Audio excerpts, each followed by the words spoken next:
friends, welcome back to my channel. My name is Carolyn and I talk about books. Today is going to be, I think I just spat everywhere. Today is going to be my June wrap up. Sorry. Today is going to be my June wrap up and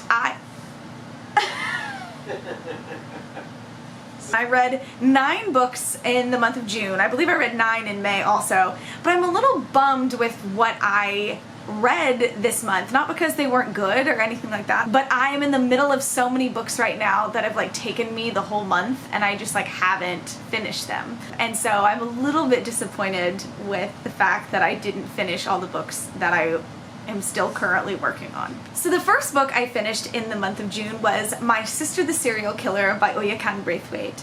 I really enjoyed this book. I don't really know what I thought it would be. I heard that it was sort of funny, and it kind of was. I feel like this was like dark humor, a little bit tongue-in-cheek, about a sister who is a nurse, and then there's a sister, her younger sister is beautiful, and everybody seems to, she feels, love her sister more than they love her, but their sister has this habit of killing her boyfriends. So it's this idea of how do you love your sibling unconditionally and protect them when in reality they are putting you in some pretty dangerous situations. So I actually really enjoyed this book. Wasn't necessarily a thriller, but I did really love the characters and I thought the dynamic was really interesting between the two sisters. And again, it was kind of funny.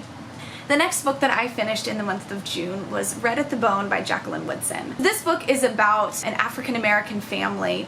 It's a slower, more character-driven piece, but it's about the younger generation in the family as well as the older generation. The mother had her daughter Melody when she was 16 years old, and so it's just this idea of family, and I loved reading this. Jacqueline Woodson's prose is just almost like poetry. It was just really beautiful to read. There were scenes that were a little uncomfortable in here for someone like me who doesn't like, you know, romance or sex or anything like that, but the fact that it was written so poetically, I was like, how am I like totally okay with this? I find this really beautiful. So I will definitely be picking up more of Jacqueline Woodson's works in the future. I just loved the prose. I just thought it was beautiful. It was lyrical. She just absolutely writes beautifully. The next book that I finished in June was actually one that I mentioned in a previous video about reading books that had to do with my favorite TV shows, and that is The Office, the untold story of the greatest sitcom of the 2000s by Andy Green. I loved this book, if not just for the fact that The Office is my favorite television show, and I do agree that it's the greatest sitcom of the 2000s, if not the greatest sitcom of all time. I just found this fascinating. It's a rather large book. It's over 400 pages in length, but it's an oral history and interview format, and they interview everybody who essentially worked on The Office, and I just thought this was so comprehensive. There was so much information packed in here, so many fun facts. It made me like go back and watch certain episodes to just see some of the gems that they had in here, and I thought this was put together really nicely. I think sometimes in interview format it could read like you're just throwing all of this on a page and just like word vomiting it out in print format. And I think Andy Green edited this together really cohesively, and it was a lot easier than I thought it would be to keep track of who was who. I thought initially that like, oh my word, this is going to be really confusing to keep track of cast and crew and everyone, and I really didn't have that big of an issue with it. So I thought this was put together really well, and I did really enjoy this. This was like 4.5 5 stars for me, so I really enjoyed this. The next book I also mentioned in that same video about books based on my favorite television shows, and that was Love, Lucy by Lucille Ball. I just thought this was just so precious. I primarily listened to this on audiobook, and I thought that was really special because it was narrated by Lucy Arnaz, which is Lucille Ball's daughter. And there was just such a warmth in reading it this way. For those of you that didn't see that previous video, they found this manuscript essentially with Lucille Ball's things when she had passed away, and it looks like she had been working with an author to do a memoir in her own words, and then it just like never came to pass. So when they found this, they decided to release this after her death. And it was really sweet to hear the foreword by Lucy Arnaz as well as hear her talk about her mother throughout this audiobook, and I just thought it was precious, and so I really enjoyed this book. I love Lucille Ball. I love Lucy, and so I really enjoyed this and thought this was really sweet, hearing about her life. There's a lot of books written about her, but this one, like, you could feel like you can hear her inside of this, and I think that was really special. The next book that I finished in the month of June was Elevation by Stephen King. This is another one I listened to on audiobook, and it was actually narrated by Stephen King. And I love his voice. I don't know what it is about him. I don't know. It was just interesting, and I love hearing audiobooks when the authors are narrating, because you can hear it in the inflection that they intended. And so that was really special about this. I'm a big Stephen King fan. I love his writing style, and so I haven't read a Stephen King book in a while, and so I liked getting back into his style of writing. But I didn't really love this. To me, it was sort of like, this sounds so mean, but it was sort of like, what was the point? Like, I ended it and I was like, what did I just read? This is very strange. But it's about a man, and he is growing thinner and thinner. He may not look like he's getting thinner, but his numbers on the scale are dwindling lower and lower. And so he's sort of worried about what's going to happen when the scale reaches 0. And then meanwhile, there is a married lesbian couple that moves into the town. The town's not really sure about them, and it's about his friendship with them. And it just kind of seemed like two different stories were being told, and I didn't really know why we had the story about him getting thinner, because I believe Stephen King has a story called Thinner. I don't know if it's the similar concept, but I just remember being like, didn't he have another one? And I was just kind of distracted by that thought the whole time. I love Stephen King's writing style, but this story just unfortunately really wasn't for me. It didn't do anything wrong, but I just didn't feel like it was very cohesive, and I didn't feel like it was something that, like, I needed to read. The next book that I read in the month of June is There There by Tommy Orange. You're following, I believe it's about 12 different characters, all within the Native American community. And I'm really embarrassed to admit I have never read anything about the Native American community, and that needs to change, because I really, really enjoyed this. It's set in modern day Oakland, California. There are some various other settings in there as well, but it is kind of revolved around this powwow that's going to happen there in Oakland, and I really enjoyed it. It talks so much about some of the conflicts internally that the Native American community in present day has, just staying connected to their culture. And I just found this really eye-opening and really interesting. I actually tabbed a couple things in here that were very relevant, I feel like, today. And I feel like I just really, as I'm starting to diversify the content that I'm consuming, I feel like I need to branch out even more. There's other walks of life that I just haven't been able to read anything about, and there are other Own Voices works that I'd really, really like to pick up. So I definitely really enjoyed kind of having my eyes opened to this community in this particular story.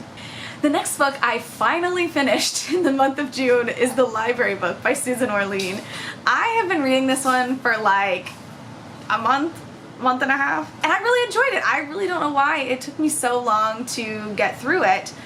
It's a nonfiction book, and I've mentioned it, I believe it was in my Welcome to BookTube newbie tag that I was reading it, so clearly it's been a while since I updated you that I was reading this. Oh, lovely. I already apologize, the audio is going to be a little bit strange now because our air conditioning just turned off, so now it's going to be like eerily silent behind me.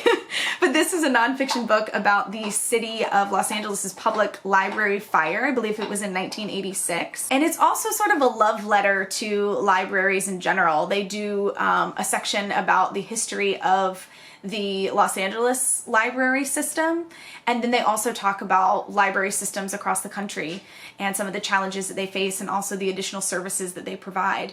I love Susan Orlean's writing. There were parts that were funny. She was inserting like her own thoughts about people she was interviewing, and she was just really tasteful in the way she handled everything, I feel. And I just really, really enjoyed this. I wish that it hadn't taken me so long to read it. I feel like nonfiction sometimes does that. But overall, I feel like if you're a book lover, and hopefully if you're watching this, you do love books, I think this is a really, really sweet one. And it's part of Reese's book club. I hate that you cannot take these things off, that they're like printed on there. It drives me nuts. The second to last book that I finished in the month of June was The Family Upstairs by Lisa Jewell. I had never read anything by Lisa Jewell. This was my first first book by her, and I really enjoyed her writing style. I flew through this pretty quickly. I don't know that I loved the story of this. This is about a young girl that was adopted, and she finds that she is willed this house and that her family was part of like this weird cult, and so she's just like trying to figure out her family's past. It sounded really interesting, and I guess overall it was. Like I said, I flew through it, so I didn't have a problem with being engaged and interested in it, but I don't think it's going to be a thriller that I'm like gonna remember later. I feel like there's already like characters that I'm not remembering very well, or like plot points that I'm not remembering very well, but overall I enjoyed it. It's just not going to be one of the ones that like stands out to me. And the last book, Sorry. You're fine. I apologize. It's okay.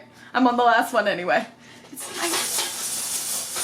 And the last book that I read in the month of June was Before She Knew Him by Peter Swanson. I feel dumb holding this up because I got it at a thrift store and there was no dust jacket, and so like, you can't tell what book this is. But I really enjoyed this. The only other Peter Swanson book that I've read was The Kind Worth Killing. That was when I first started getting into BookTube, and like somebody, I believe it was Books with Emily Fox, mentioned that she really enjoyed it. And I thought it was pretty good. It wasn't the greatest thing I'd ever read, but it was pretty good. But I really did enjoy this. I mean, it's one of those like domestic thrillers about like, you know, are people having affairs? Are they, you know, it's all kinds of like domestic thriller problems. But I still really enjoyed it. I feel like it was a good summer thriller. I believe it's set during the fall in New England though. I'm one of those people that I like to read books in the time of year that they were set. So if you're like me and you want to do that, I'd say it was like an early fall set book, if I'm remembering correctly, which I hope I am, because like I just finished this a few days ago, so I hope I'm remembering this correctly. Following two different families, they live next door to each other. They both have secrets and they're kind of tied together in a specific way. One thing I really enjoyed about this is one of the characters has bipolar disorder, and I myself have bipolar disorder, and I felt like it was handled really well, because one of the plot points is that, well, is anybody going to believe you because you have a history of mental illness? And that's something that I struggle with a lot, is just, do people think I'm crazy? Do people not understand how this works? And is there a common misconception about people that are on medication? And I liked that. The character was handled really well with her mental illness, and so I felt that that was done really well. So that's something that gets the thumbs up from me. And last night I actually went and picked up another Peter Swanson book because I was pretty impressed with that. Again, it wasn't my favorite thriller of all time, but again, it kept my attention, and I really liked the way that was handled. I also really enjoy when there are male authors that can write female characters pretty convincingly, and I feel like he did that really well with the character of Hen. All right, well there you go. That should be 9 books talked about that I finished in the month of June. Please let me know down below in the comments what your favorite book was that you read in the month of June, or let me know if there's something that I should check out based on things that I've read here, or let me know if there's something that I've talked about that you'd be interested in checking out. And I will see you guys in the next video, friends. Bye-bye.